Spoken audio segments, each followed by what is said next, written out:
because you like murder, I like wine. Let's talk about it. No, but for real. So this case that I'm going to talk about, or it's actually two in one, but it's the Texarkana Moonlight murders. I had never ever heard about it. But it was a series of slayings that happened in spring 1946, like in the late 40s, or I guess mid 40s. The reason I'm doing this case is because there's so many theories online that whoever committed the Texarkana Moonlight murders is also the Zodiac. I'll tell you guys why, but it's possible, I don't know. But Texarkana is a town between Texas and Arkansas. There was a series of slayings and the victims were couples. And so the first attack that happened on February 2nd, 1946. And it was a couple who had gone to the movies and then they decided to go to a lover's lane for, you know, a little bit of romance. So it was Jimmy Hollis, who was 24 at the time of the attack, and Mary Jean, who was 19 at the time of the attack. And so the couple were in the car and a man appeared, like flashed his flashlight and kind of blinded them.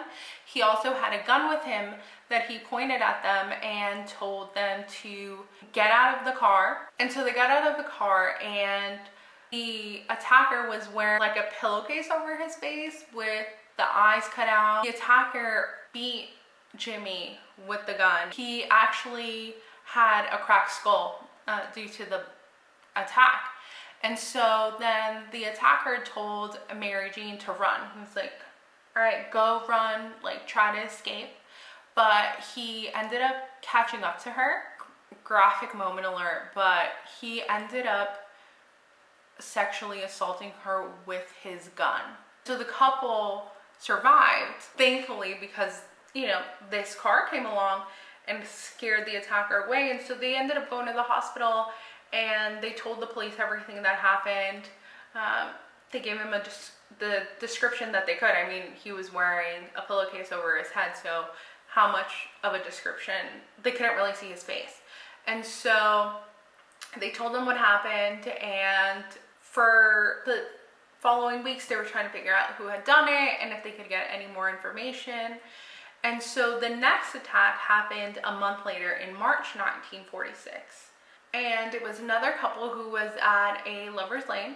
Richard Griffin, who at the time was 24, and he was with his girlfriend, Polly Ann Moore, who was 17 at the time.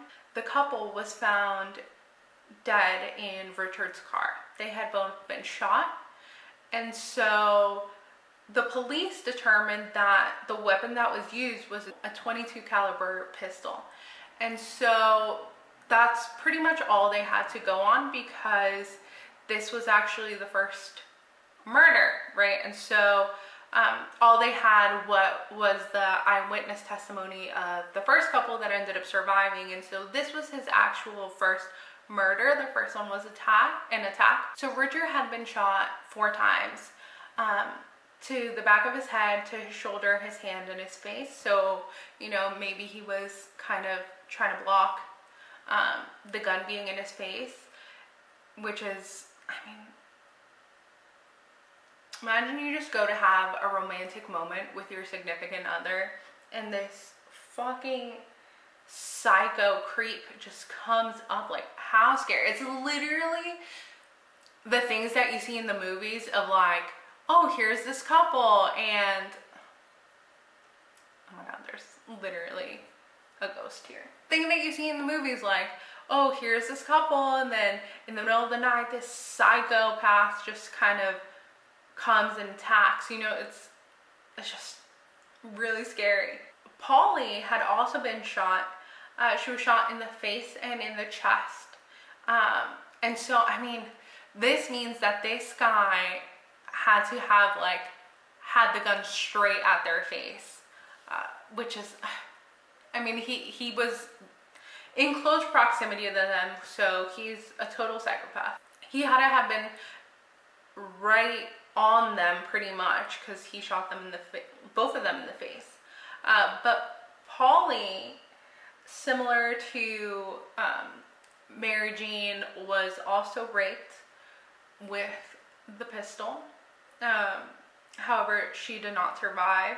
So about 3 weeks later, they had found another couple that was same thing at a lover's lane. I mean, at this point, I would not be going anywhere. I would just tell my boyfriend, like, listen, we're gonna be making out in your car in like your parents' driveway or something, because I'm not going anywhere. But it's also 1946. I don't know how readily information was available, especially to kids, because this next couple was the youngest. So it was Palmer, and he was 16 years old, and Betty Jo Booker, who was 15 years old at the time of the attack. So I don't know if their parents would tell them what's going on. I mean, I wouldn't have let my kids go out of the house. Like, you're not going anywhere. Especially with like a psycho running around killing couples specifically. Similar to Richard and Polly Ann, Paul and Betty Jo did not survive. They were both found shot to death. For about 2 months, nothing had happened. There was no attacks. It almost seemed like he had gone away. But then his final victims were attacked in May 1946. And so what was happening in those 2 months? Like, y'all ever watch those shows like Criminal Minds or Law and Order, and they're like, this killer was dormant from this time to this time, and then you find out it's because maybe they were arrested or something happened that they weren't in the area, or if they were arrested, they weren't in the public and not able to commit the crimes. So maybe something like that happened in between these 2 months. I don't know. Or maybe the police were just kind of staking out lovers' lanes and waiting to see if this psycho showed up. So his final victims were a husband and wife, Virgil Starks, who was 37, and his wife, Katie Starks, who was 36. However, this couple was not in a lover's lane. This couple was killed inside of their own home. So this couple was shot inside of their own home, which is a different MO, but Virgil was shot 2 times to the back of the head. And Katie was shot 2 times in the face, but she survived. She was shot, but she mustered up the strength and literally like ran to her neighbor's house and they called the police, and they were, kind of kept her there. And so the killer escaped. He ran away, especially once he knew that Katie had escaped, and he was like, there's no way, by now she's at somebody else's house and I can't, taking on 2 people is risky. I think with the other couples, they were a lot younger, and they were in their car, maybe, in a compromised situation. So, maybe they're making out or having sex, and, this random person that they're not expecting just shows up. I mean, no one's expecting for somebody to show up to their house, but you're in your house, so it's more like this is your element, right? Like, where things are. It's easier for you to escape. I mean, I don't know how much easier it is for you to escape, but it's your house. So there's like that a little slight bit of advantage. But Katie escapes and she runs over. They call the police. He escapes.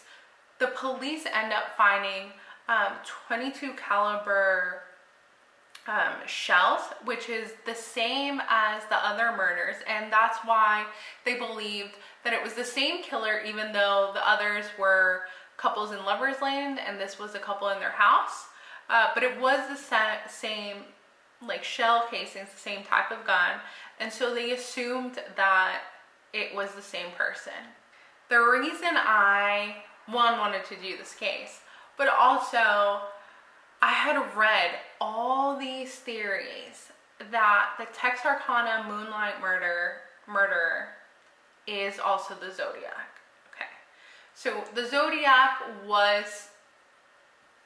is now considered a possible suspect to this Texarkana murders. Why? So there was many similarities to both the cases.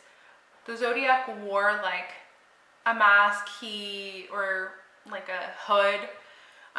He attacked couples in their cars. He shot his victims. He also had a flashlight, which, if we remember, that the first victims had said that the killer or their attacker came and he had blinded them with a flashlight. And that is similar to what the Zodiac had done. We don't know if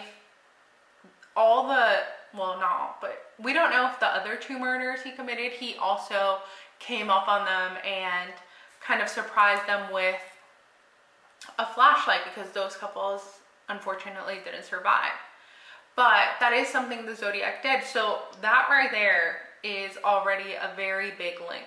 Couples, a masked figure with a gun and a flashlight comes and kind of just surprises them. The theory is that if the Texarkana Moonlight murderer is the Zodiac, they think he stopped killing because after the murder of Virgil and the attack on his wife Katie happened, no more attacks happened. Nobody else was, attacked or murdered. That was the last thing that happened. And so they think it's because he moved away.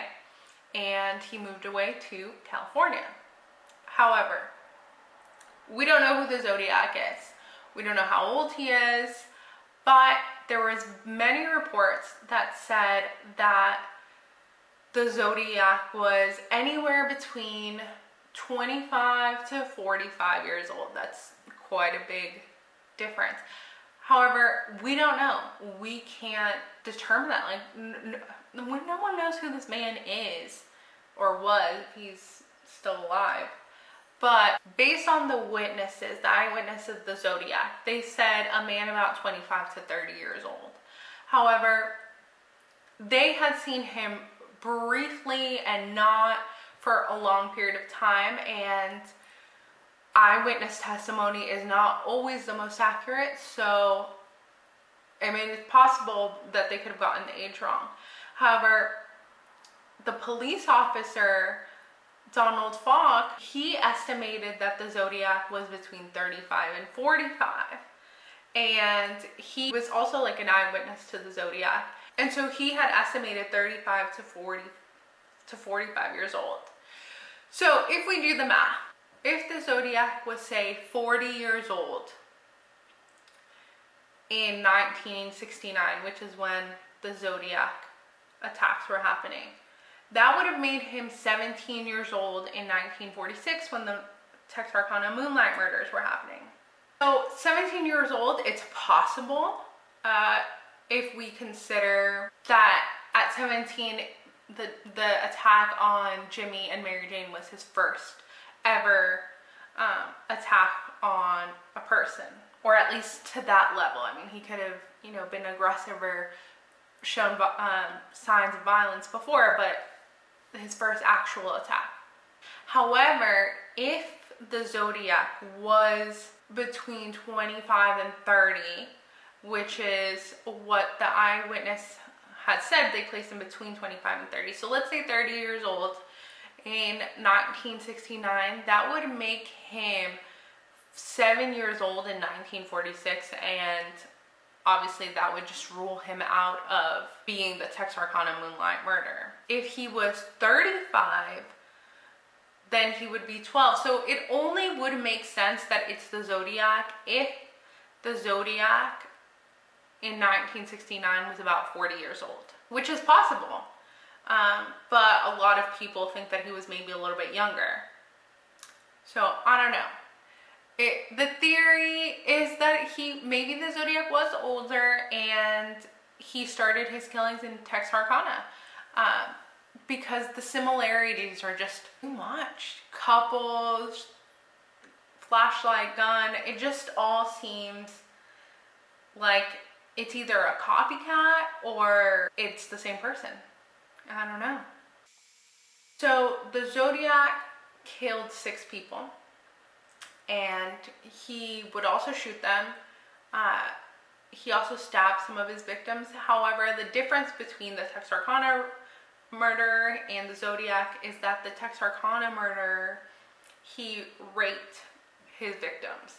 And in the Zodiac killings, there was no rape of the victims.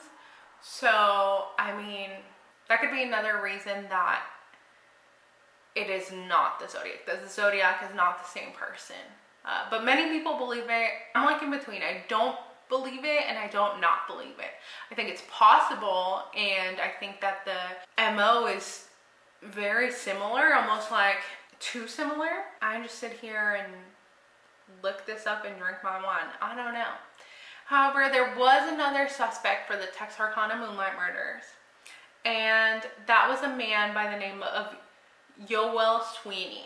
And so the reason why the police suspected him was because every time they found a couple that had been attacked, there was a report. So the same night that there was attack, there was a report that a car had been stolen. One stolen car would be found and another car would be stolen. And so Youell's landlord had called the police because he was like, yo, this man is not paying rent. This is where he lives. Like, go find him. And so when they went to look for him, they found one of the cars that had been stolen during one of the murders, or the same night as one of the murders. And so that's when police were like, well, maybe he is the Moonlight murderer, because he has a car that was stolen on that same night. So we already know he's a criminal because he stole a car, which I'm not saying that because you steal a car or you commit any other crime that you are going to commit a murder. No. But it's just sketchy. You stole a car that was stolen on the night of the murder. The biggest thing that implicated Youell to the Texarkana Moonlight murders is that his wife, Peggy, said he was the murderer. So Peggy told the police, my husband is the Moonlight murderer, and she described one of the murders in detail. And she said that he had told her that he was the killer one night, and he told her how he killed the couple. However, Peggy ended up recanting her story, changing her story. You know, she was just not being credible. She was changing her story, which could be maybe she was afraid of Youell, and then the first time she did say he is the killer, this is what he told me, maybe that part is true, and then he threatened her and he was like, well, now you know that I am the killer, so if you don't take back the story, I'm going to murder you. That's possible. In 1947, Youell was arrested. So he was arrested and sentenced to life in prison for car theft, which, I mean, I didn't even know that was possible, to get life imprisonment for car theft. I mean, I just feel like that's kind of extreme. But so 1947, he gets arrested for car theft, and he ends up spending about 30-ish years in prison. He got out in 1978 from the prison. But during the time that Swinney was in prison for the car theft, there were no more attacks. And so people think that he is probably the most likely suspect, definitely more than the Zodiac theory, because it kind of makes more sense. He lived in that town. He had stolen a car that had been stolen the night of the murder. He goes to jail, and then as soon as he goes to jail, the killings stop. It just seems a little bit more likely that it's him rather than the Zodiac, but I don't know. It could be the Zodiac still. Maybe the Zodiac was 17 years old and he lived in Texarkana, and he started committing these crimes, and then he turns 18 and is like, I'm leaving, I'm going to California, I'm going to go start a new life, and then ends up becoming the Zodiac in California. I don't know. I don't know. Tell me what you guys think. Do you think that these cases are so similar or too similar to be two different people? Do you think that the Zodiac copied the Texarkana murders because those happened first? Do you think that somehow it is possible that he either lived in Texarkana, the Zodiac, either lived in Texarkana and then moved to California, or was visiting Texarkana, maybe a family member during that time? Because from the attacks, it was only like a 3-month period. And so maybe he was visiting somebody there and then moved back to California. Or do you guys think more like, there's no way that it's the Zodiac? The timeline doesn't make sense. The Zodiac would have been too young at the time of the murders in Texarkana. It's somebody else, most likely probably Youell Swinney. That makes a lot more sense. I think Youell Swinney makes the most sense. I mean, it's more logical that it would be him, just because the car. I mean, the biggest thing is that he goes to jail and the killings stop. I think that's a pretty big thing. But it could be the Zodiac. I don't know. No one knows who the Zodiac is, or was. And so we can't say that it wasn't the same person. I don't know. You guys tell me what you think. But that's it, guys. I will see you guys next week.